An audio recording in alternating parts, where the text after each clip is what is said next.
people don't realize that we like it or not, we all have a brand. And I think, again, if you're inactive, then you just like miss out on this leverage point or this channel for you to be seen, right? So on the one extreme is inactivity. On the other extreme is chasing fads.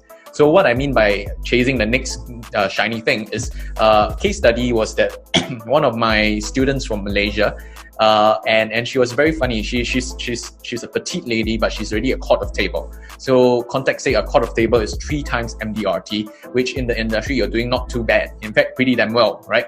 And then and during this whole, like for example, COVID crisis, at the start of it, she was doing all the Dalgona coffee, and then she was on like Instagram, she was on TikTok, she was doing all those dance videos. And then I just check in with her and I say, hey, great that you're sort of like chasing trends, but can I just ask what's your usual client demographics?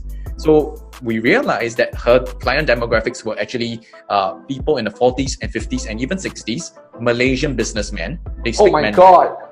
Right? They speak Mandarin, right? So the funny thing is, I'm not saying that these demographics are not on IG, but they are definitely highly probably on Facebook. Right, and the kind of content they consume are not like, for example, photos or short videos. Not her dancing videos, Not the dancing videos, not coffee making videos. So I'm saying like, okay, great. So it seems like you're very, very hyper active and on like emergent platforms, chasing a lot of like eyeballs. But does that translate to dollars? So I think on the other extreme is like overactivity and indiscriminate activity, where you're just like putting out content. Just I love the word indiscriminate. Did you tell her that?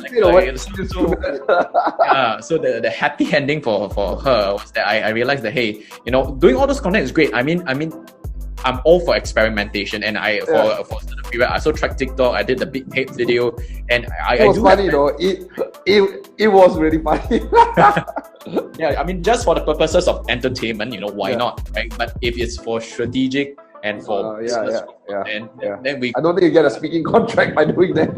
Exactly. So I told her that first, you can do all those, but first make sure that your content are at least bringing you business during the COVID-19 crisis. So we pivoted her strategy to produce an ebook where it was titled like SME Survival Tips for Malaysian Survival Tips for SME Malaysian SMEs during COVID-19, right? So basically we did an English and Chinese version, as well as a series of like follow on, and that generated her, I think she had over 60 plus leads from Facebook alone, 0 paid ads. And ebook as an idea is not entirely new, right? But I realized that in Malaysia, life insurance is not been done. So she was technically the forerunner when I introduced this idea. She managed to take it and run.